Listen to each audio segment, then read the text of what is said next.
নমস্কার বন্ধুরা, শিক্ষক নিয়োগ নিয়ে এবার মাস্টার স্ট্রোক দিলেন বিহার রাজ্য সরকার। 4 লক্ষ চুক্তিভিত্তিক শিক্ষককে এবার স্থায়ী পদমর্যাদা দেওয়ার বড় সিদ্ধান্ত নিলেন বিহারের নীতিশ সরকার। বিহার বিদ্যালয় পরীক্ষা সমিতির পরীক্ষায় পাশ করলেই স্থায়ী সরকারি কর্মী হতে চলেছেন এবার চুক্তিভিত্তিক শিক্ষকেরা। বাংলার নিয়োগ শিক্ষা সংস্থাগুলিকে অবশ্যই বিহার রাজ্য থেকে কিছু শেখা উচিত। বিহারের নীতিশ সরকার বাংলাকে যেন দেখিয়ে দিলেন সদিচ্ছা থাকলে কি করে শিক্ষক অর্থাৎ সমাজ গড়ার যারা কারিগর তাদের কি করে সম্মান দিতে হয়। অথচ এ রাজ্যের চিত্রটা কিন্তু পুরো আলাদা। এখানে যোগ্য চাকরি প্রার্থীদের সম্মান দেওয়া তো দূরের কথা, প্রতিটি ঘাটে ঘাটে অসম্মান ও প্রতারিত হতে হয় এই সরকারের কাছে। যোগ্য হওয়া সত্ত্বেও নিজের হকের চাকরির জন্য দীর্ঘদিন ধরে বসে আন্দোলন করতে হয়, তবুও মেলে না সরকারের কাছ থেকে কোনো সদুত্তর। যা সর্বদাই মেলে তা হলো মিথ্যা প্রতিশ্রুতি। তবুও এই নির্লজ্জ প্রশাসনের কোনো হেলদোল নেই। নিয়োগ প্রক্রিয়ার একাধিক প্যানেল পেন্ডিং হয়ে পড়ে রয়েছে। প্রতিটি প্যানেলে এত ভুরি ভুরি দুর্নীতি হয়েছে যে মনে হয় না এই সরকারের আমলে আর এই জোট কাটতে পারবে। অথচ যারা টাকা খেয়েছে, দুর্নীতি করেছে, তারা কারা? সব তো তৃণমূলের নেতা মন্ত্রীরা এর মূলে রয়েছে। তাদের মধ্যে অনেকেই এখন জেল হেফাজতে রয়েছে, অনেকে তিহার জেলে রয়েছেন। তবে কেন শিক্ষিত বেকারদের এর জন্য মাশুল গুনতে হচ্ছে? এইসব ঘুষখোরদের জন্য কেন যোগ্য চাকরি প্রার্থীরা বঞ্চিত হবেন? আসলে এই রাজ্য সরকার কাটমানি ছাড়া আর কিছু বোঝেন না। এই যোগ্য চাকরি প্রার্থীদের চাকরি দিয়ে দিলে সেখান থেকে কোনো কাটমানি পাওয়া যাবে না, কিন্তু ওই একটি চাকরির বেতনের টাকা দিয়ে রাজ্যে প্রচলিত অনেকগুলি স্ত্রী রয়েছে, সেগুলি দিলে 1 লক্ষকে 5 লক্ষ করা খুব সহজ। তাই ওই টাকা ওই সব খাতে খরচ করছে রাজ্য সরকার।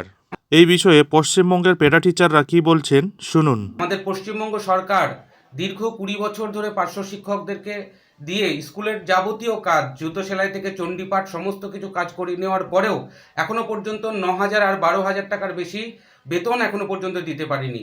ইতিমধ্যেই 300 জনের বেশি পার্শ্ব শিক্ষক অনাহারে, বিনা চিকিৎসায়, মানসিক যন্ত্রণায় তারা আত্মহত্যার মতো ঘটনা ঘটিয়েছেন। এই অবস্থায় দাঁড়িয়ে যেখানে দ্রব্যমূল্য প্রতিনিয়ত বৃদ্ধি পাচ্ছে, সেখানে দাঁড়িয়ে পার্শ্ব শিক্ষকদের বেতন যে তিমিরে ছিল সেই তিমিরেই রয়েছে। আমি আবেদন রাখবো মাননীয় মুখ্যমন্ত্রীর কাছে, অবিলম্বে বিহার সরকার যদি 3.5 লক্ষ পার্শ্ব শিক্ষককে একসঙ্গে তাদের পদমর্যাদা দিতে পারে, তাহলে পশ্চিমবঙ্গ সরকার কেন মাত্র 40,000 পার্শ্ব শিক্ষককে তাদের যে বেতন বঞ্চনা, তাদের যে দীর্ঘদিনের দাবি বেতন কাঠামো নির্মাণ করা, সেটা কেন পালন করতে পারবে না?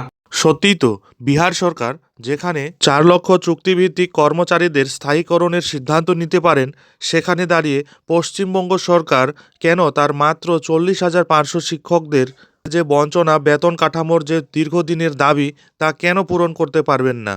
যেখানে দিনের পর দিন ধরে পথে আন্দোলন ও বিক্ষোভ করেই চলেছেন এ রাজ্যের শিক্ষিত চাকরি প্রার্থীরা, ঠিক এই সময় 4 লক্ষ চুক্তিভিত্তিক কর্মচারীদের স্থায়ীকরণের সিদ্ধান্তে যেন মাস্টার স্ট্রোক দিয়ে দিলেন নীতিশ কুমারের সরকার।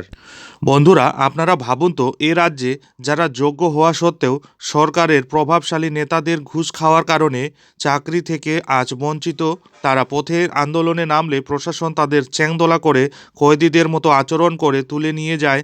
শুধু তাই নয়, তাদের বিরুদ্ধে জামিন অযোগ্য ধারায় মামলাও করে জেলে ঢোকাচ্ছে। এটাই কি এখন এগিয়ে বাংলা?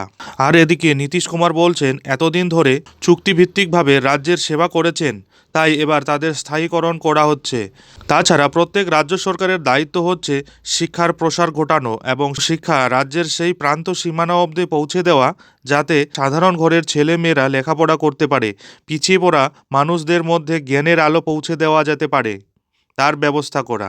যাই হোক, লোকসভা ভোটের আগে নীতিশ কুমারের এই ধরনের পদক্ষেপকে মাস্টার স্ট্রোক বলে মনে হলেও বিহারের চুক্তিভিত্তিক শিক্ষকদের জন্য এবং দেশের বাকি রাজ্যের প্যারা টিচারে কর্মরত শিক্ষকদের জন্য এটি কিন্তু একটি বিরাট প্রশংসনীয় পদক্ষেপ।